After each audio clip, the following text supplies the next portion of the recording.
Fantastic, very good. Thank you everybody for coming out. I'm Bob's older son, Larry. Didn't see me much, I'm from Pennsylvania. David's the local son that stays around. And I appreciate everybody coming out today. This is very nice. Bob, appreciate it. I'd like to open with prayer. Lord, we thank you for this day, this beautiful day. We thank you for my dad, Bob. We thank you for the giving spirit he had and the way he liked to help people and show your love through him. We pray that we just memorize today and have him in our memories. We thank you for sending my dad to this earth. In the name of Jesus. What we're doing is just basically anybody that's going to want to say anything. I'm just going to talk about my dad a little bit, about what I knew about him on the farm. Oklahoma is where I was, Muskogee, Oklahoma, where both of us were born. And we had a big farm out there by Warner, Oklahoma, that Bob helped establish. And if you'll see the pictures go by, you'll see some cattle, ranch things, and different cattle farm equipment he helped build. And Dad established that farm with my granddad. And then by 1969, he decided he wanted to move from the farm, and David was being born. So David was 7 years old. We moved back here to the Oklahoma City area. So we're going to open it up with anybody that wants to say anything. Just open field. Can I go first? Sure do. When I moved to Silver Elm 4 years ago, I met Bob in the dining room, and I learned that he lived across the street from me. I mean, across the hall from me. And went down one door, and I was invited to play Mexican Train with the group that played at Bob's house. And one of our players, Don, moved away to Tuttle. He had to move in with his daughter. And so Bob drove Beverly and I every Wednesday to see Don. We'd pick him up, and then we'd go to lunch, and we'd come back and play Mexican Train at Don's place until it was time to go home. And those were precious times. Bob called me every morning at 9 o'clock to check in. And then he came to my apartment in the evening. And that morning he didn't call me. And I went to check on him and found him on the floor, trying to fix a lamp that had fallen off when he fell. He was a fixer. He didn't know me that morning, but he'll know me again someday. He was a friend to us all. He's probably fixed something in every apartment in this building. He was a very good friend to me and to many of you. Does anybody want to share your memories of Bob? John. I too moved here 4 years ago. When I moved here, I faced the warning that every one of you faced I had to go to the dining room full of strangers and have my first meeting. I walked in there, Bob stood up, handed me his business card, and asked me to sit and have breakfast with him. I'll never forget that. Thank you, John. Ben? I'm sure everybody in here knows me except the family. The name is Ben Lloyd, and I've been here 6 years. And every noon, I would be getting my food to go. Bob would always come in his scooter, come over there and talk with me. We become real good friends when he taught me how to play sequence. Did I pronounce that correctly? Yes, you did. He made me a sequence board. He let me use his deal to do the chords, and we become very good friends. I'm gonna miss him. And I want everybody to know that I love him too. Yeah. Thank you. I think everybody in this room loved you. Yeah. Hello, Sure. everyone. I think most of you know me, but my name is Shirlene Phillips. I lived in apartment 79 at the time, and Bob was next door. Well, one morning, I heard this noise.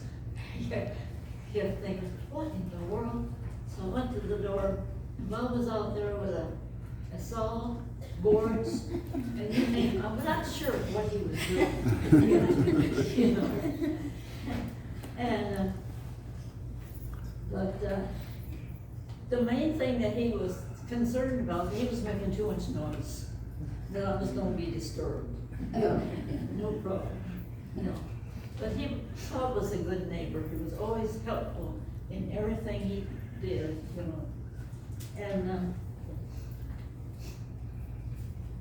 well, for instance, he'd come down the hall, and he'd see my dog, and he was always over there petting my dog, wanting to know everything about her, you know. And, mealtime, I would see he, Bob, and all the neighbors, some of his friends, would be going to a meal. And, of course, he always went to the dining room, and you could see him. He would go from table to table, talking, visiting with everybody. Everybody just loved him. And, that's what let's see, I write all my notes. But what I wish is, I want a prayer for the family, and also for the people here at Silver Elm Estates. We all loved him, and we enjoyed him. Thank you very much. Thank you, Shirlene. Who else? My closeness to Bob came unexpectedly several weeks ago, when I had put on a set of green trousers and shirt and had some green socks. They were ones from St. Patrick's Day with very bright, colorful, green, glittery shamrocks. And Bob was sitting at the end of his table, and as I stood up, he noticed my socks, and he just started grinning his head off and pointing at my socks. It was a tremendous amount of fun for me to think I had brought joy to someone by wearing some socks. So from that day on, I always made sure I pointed out to him my colorful socks, whatever kind they were. And the last time I did have dinner with him, he was sitting at my table, and I looked across and I said, Bob, I have too many chicken wings. I can't eat all of this. My stomach's too small.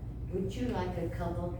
And his grin was so big, I'll see it in my mind forever. He loved those extra chicken wings.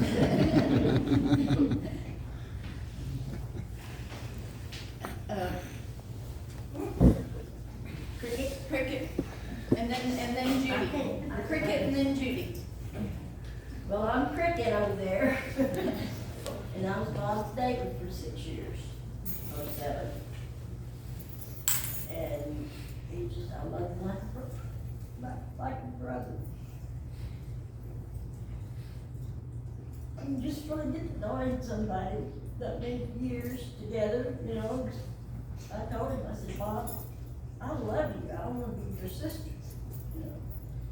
And he said, okay, sure, bring me something to eat.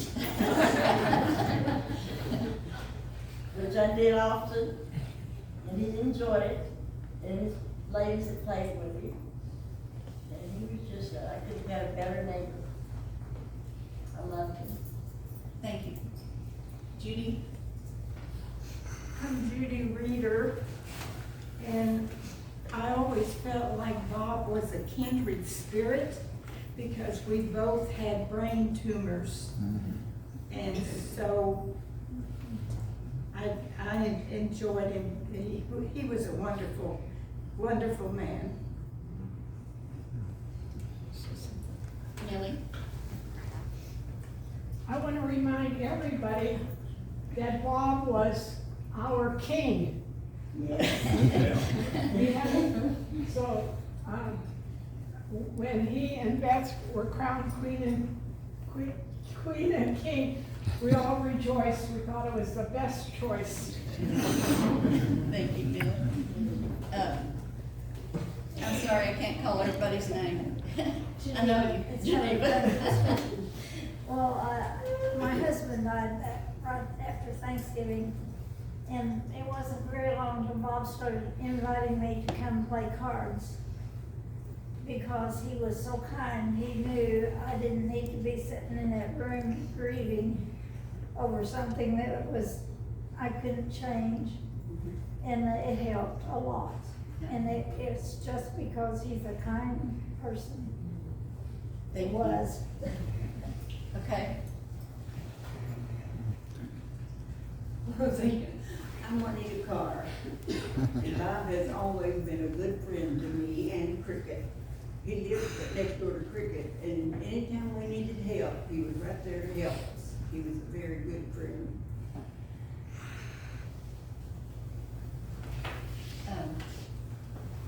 Carol, you give me long enough, I know how to call your name. It would take a long time to say all we wanted to say about Bob, but I do believe he's the kindest man I have ever met in my life.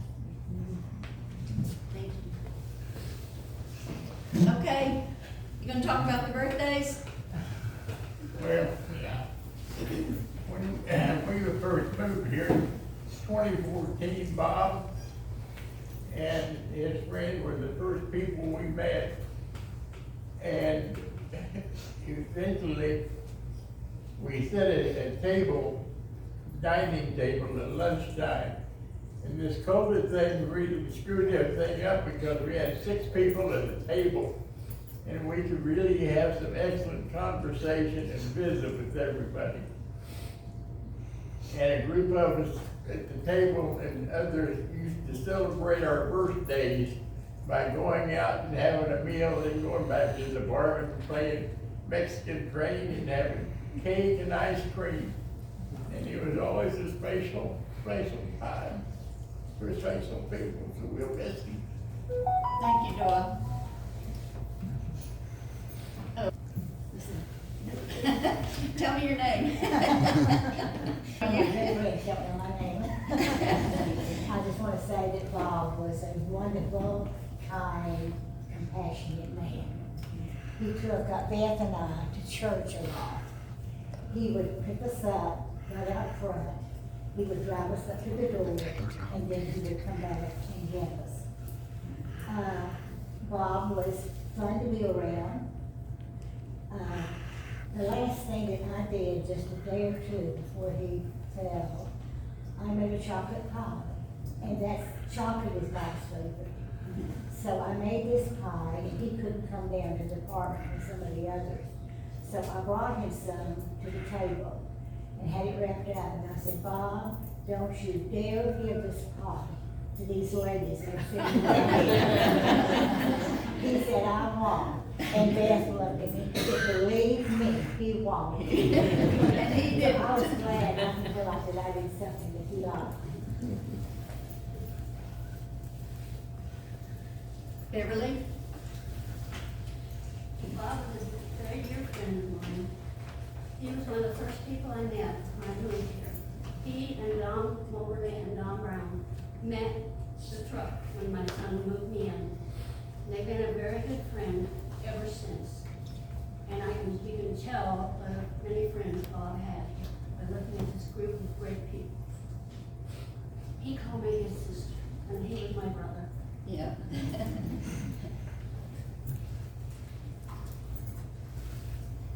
Anybody else?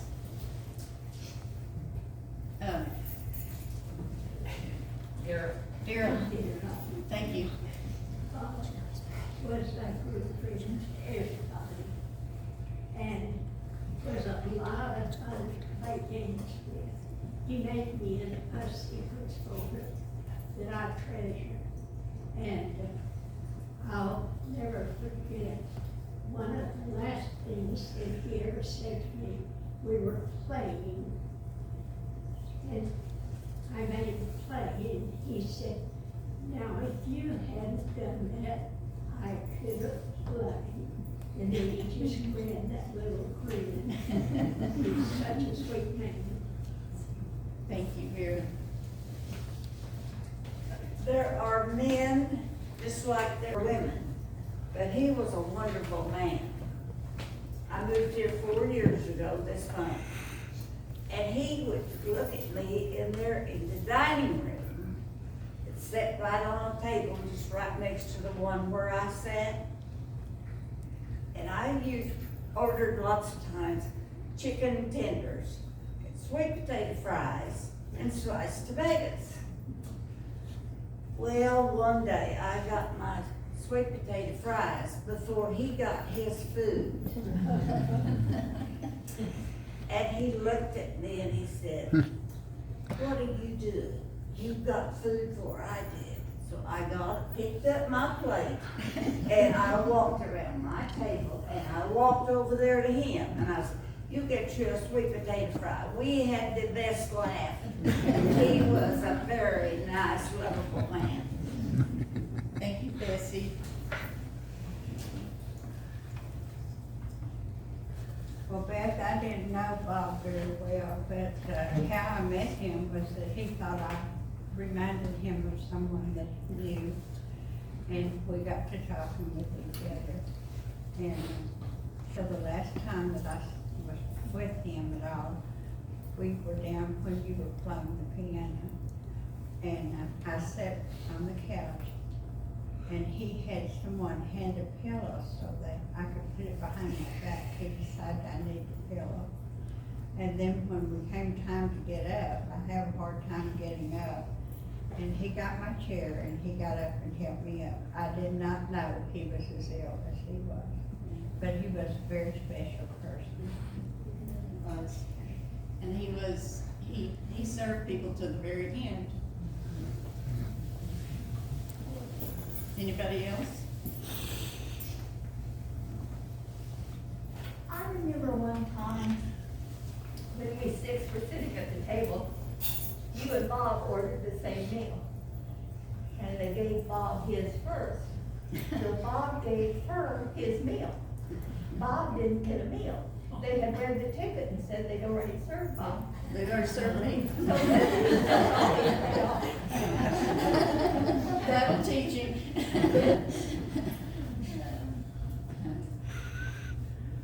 Who else? Can I say one more thing? You sure can.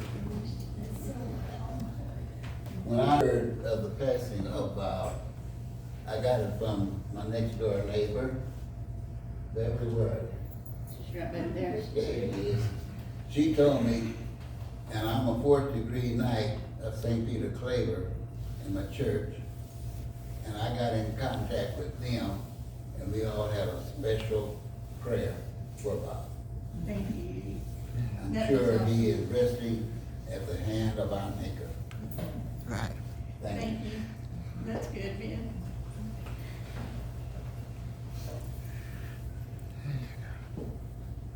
Cookie? Back in the back.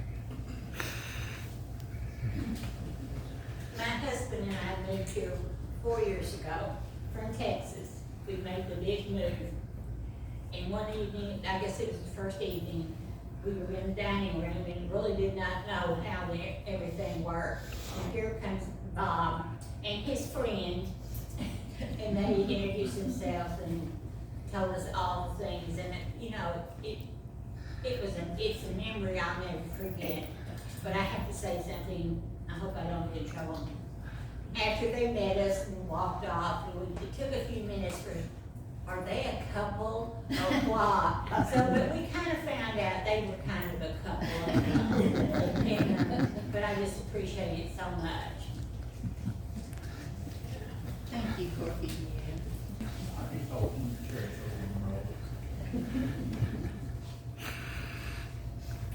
Anybody else? Well, I moved here from California, and I've never lived any place but California, and in November 1st, it'll be a year.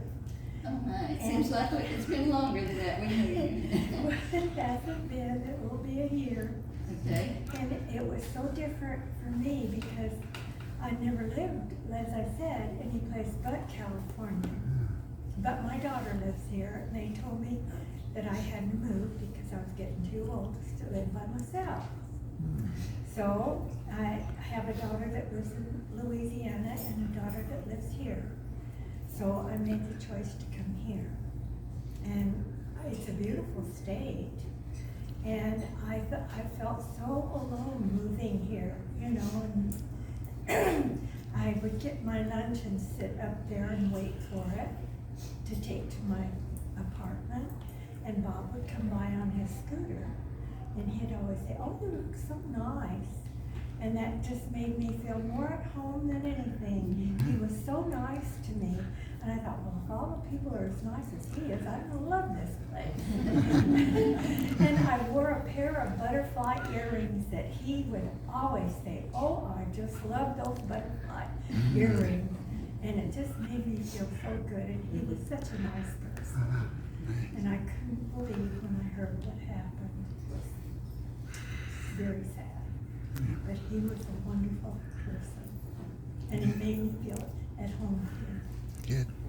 Thank you, Lynn.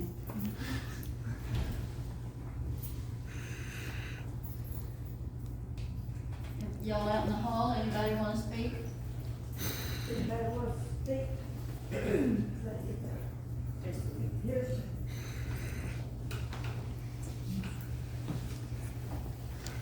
Bob was one of the best neighbors I had. He took that thing. Yeah. And I will remember apartment 81. It will always be Bob's apartment. Yeah. It doesn't matter who lives in there. I will remember it was Bob. Thank you. We will be praying for the family to have safe trip. Come back and see us. Don't forget us.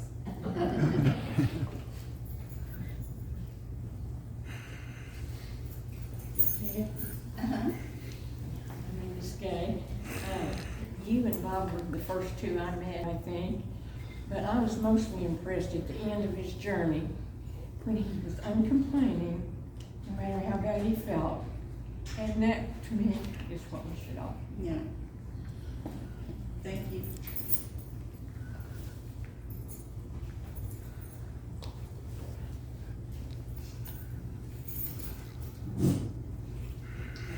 Bob lived right across the hall from me.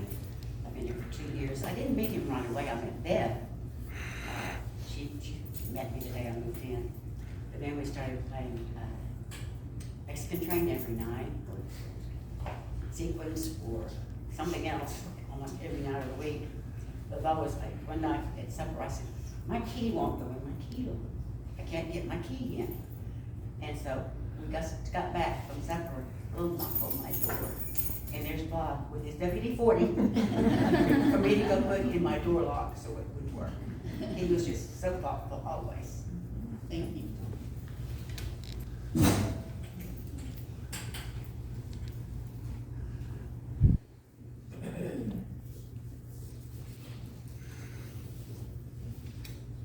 Anybody else?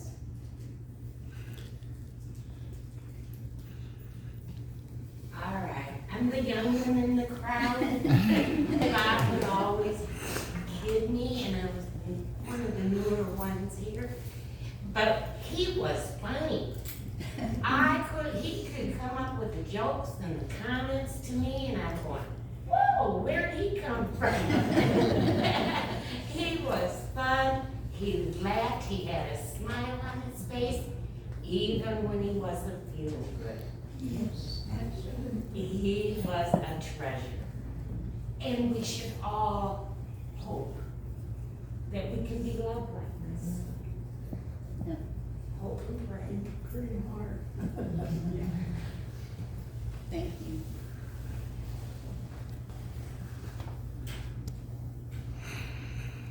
Anybody else?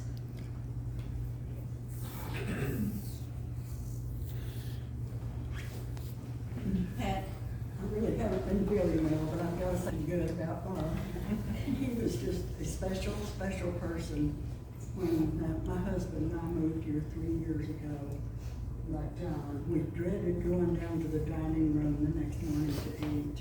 And we snuck in and sat down at the first table, and here comes Beth and Bob, and sits with us, and they've been our best friends. They were always there. And then I lost my husband. It'll be 2 years in November, and I moved down to their hallway.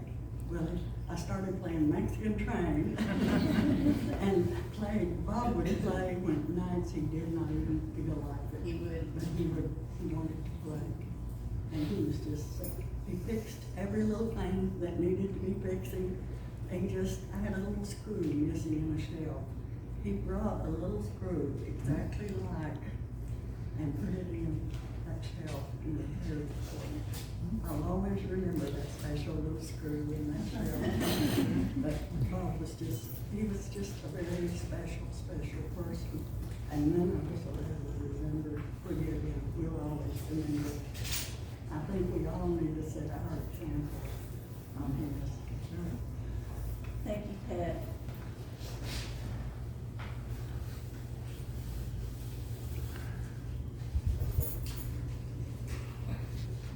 Anybody out in the hall want to say anything? They're out there, they're so shy, they don't want to come in. We have one coming. May I say one word? Oh, hey, Rita. I didn't know you were out there. I'm his housekeeper since 2013. I was a new housekeeper, only 3 months, and Bob came, a new resident. We began in one very difficult college, and thanks Bob, this became one of the most beautiful units in Edmond Mansions, now Silver Elm. And thank you for his family, for the wonderful man and wonderful residents that I look for. Thank you very much. Thank you, Rita. That was sweet. I'm glad you came. May I say one word? You sure may. I think Bob was the best housekeeper I've ever seen. Always immaculate. Yep. I was a little envious. I said amen to that. I was a little embarrassed when he came to my house. Well, you had the excuse of the dog. Well, for a while I did, yeah. There, I Yes. want to say just one other thing.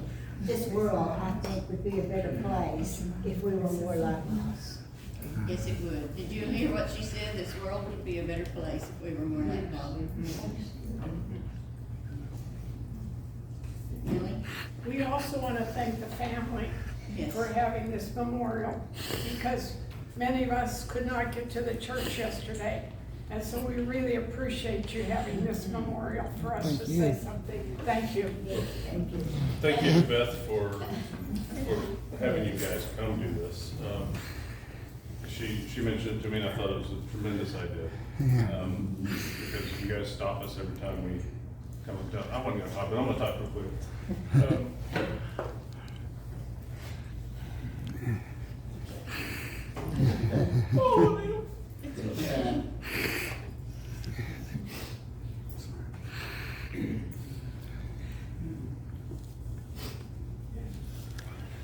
You catch your breath. You catch your breath. Bob, we're going through his stuff, you know. That was Bob's hardware store. Yeah, you know, at the little screw. My wife's always saying, you got a lot of hardware. No, I don't have much hardware. My dad had everything you can imagine. Nails, hooks. I couldn't believe it. It's Bob's hardware store, because that's what he always done all his life, is build things, fix things. That's what we do. Go ahead. Anyway, what I wanted to say was, when he was in the hospital this last time, it was a real long, rough stay, and he had to go to a skilled care facility for a short period of time. And his entire inspiration is to be with you.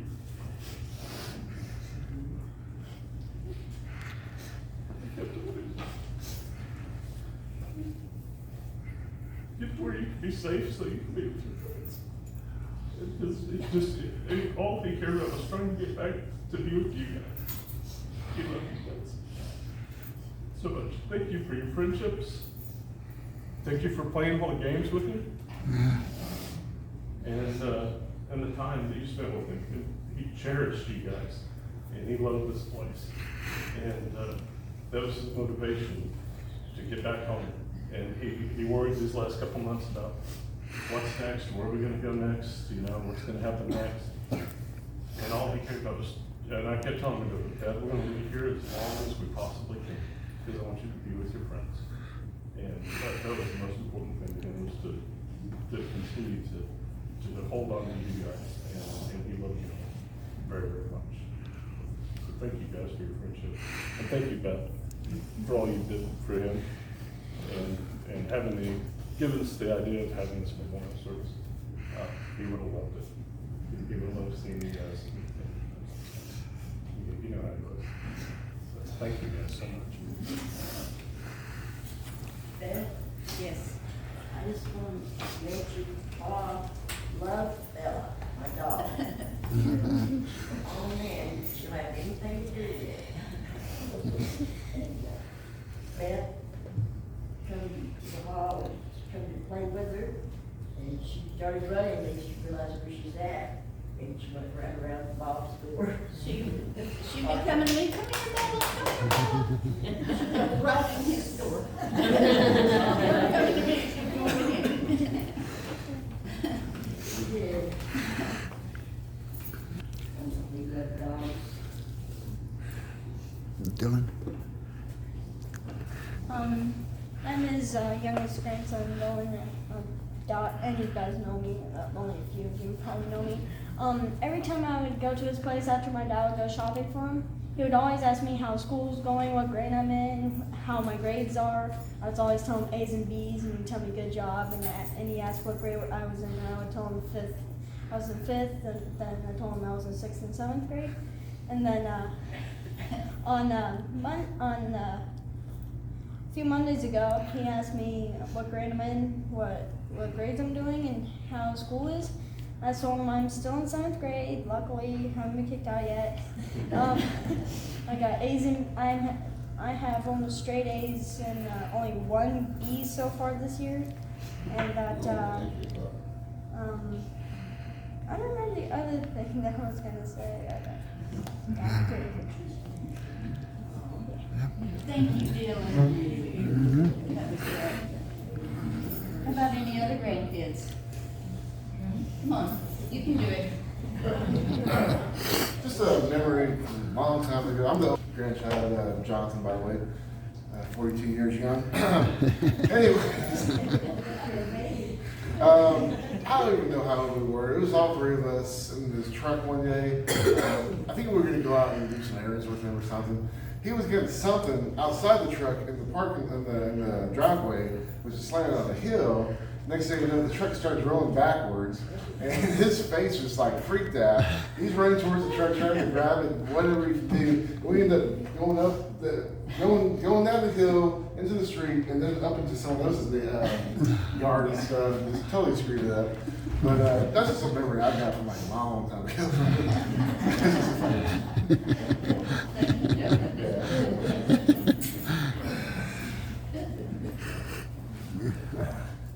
I'm Daniel. I'm brother to Jonathan. Youngest brother. Youngest brother. Way younger. I don't really have a solid memory to share anything of them, just collective memories of him. Just lots of, I'd call him up, visit, talk to him, and just hear the stories. So many stories about everyone here. He really, really loved being here. He really loved the friendships he had, and all the games here today with everyone here, and just to hear his voice. He had just a great laugh, and you would just sit there and listen to him, no matter what you had to talk about. He'd sit there and listen, find something, and then he'd have somehow to relate to it, and then kind of have another story of his own. It's just a lot of collective memories that I keep going back to like that. Just really talking with him. That's what I really just miss right now.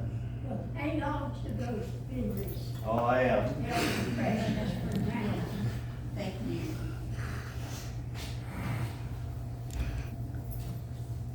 Anybody else? If you've already spoken, you want to say something else? I'll tell something else I wanted to say. I can't think what it was. Maybe I'll think of it.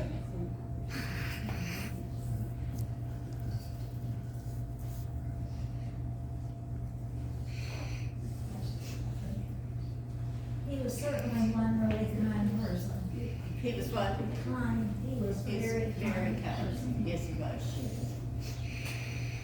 Beth, I haven't been here that long, but every time I saw him, he always had a pleasant look on his face, real nice to everybody. But the first time I met him, I knew that he had to be a good man. Yeah. Treated everybody.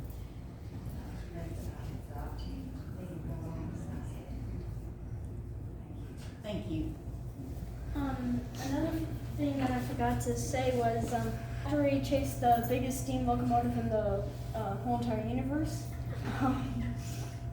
When I got there a few days after the trip, he asked how old the train is, and I told him it's just a little bit younger than you. He's like, okay, at least I'm.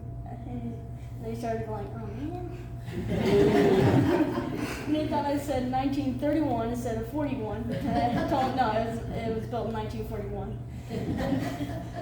And then he asked where I chased it, and I said we chased it all the way from the Tulsa area-ish to I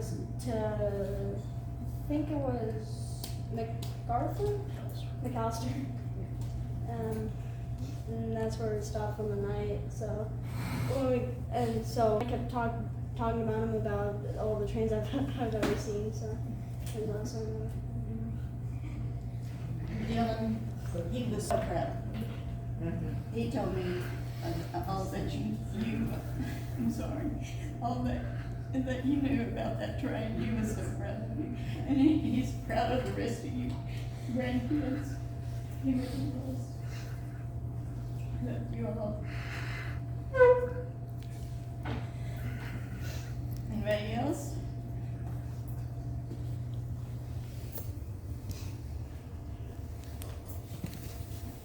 Well, At the funeral yesterday. Oh, there's one more. Beverly? It won't be the same as we talk about. No, it won't. It won't be the same for Okay, Bob had picked out a video that he collected, that we played at the funeral yesterday. And keep in mind, he's been on his farm all his life. who's been around God's creation. And the Bible talks about the animals, everything, the rocks, praise God. So as you watch this video, look at it from that aspect. That's what he's trying to tell us. I just want to go play this, and you can see what we got to watch yesterday. He made this himself on a DVD and copied it so we could watch it. I'll put this in and play it. Bob had his whole funeral planned. It was all planned by him. Yeah. It was beautiful.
Gazing at a bird in flight, soaring through the air, lying down beneath the stars. I feel your presence there. I want to stand at ocean shore and feel the thundering breakers roar. Walk through golden fields of green, beneath endless blue, horizons spread.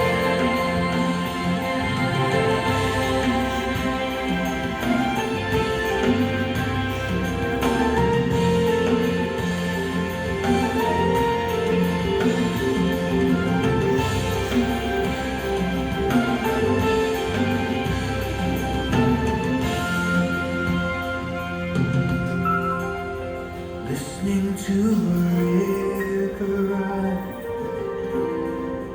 watering the earth, fragrance of a rose in bloom, a newborn's cry at birth. How could I say there is no God when all around creation calls? A singing bird, a mighty tree, the vast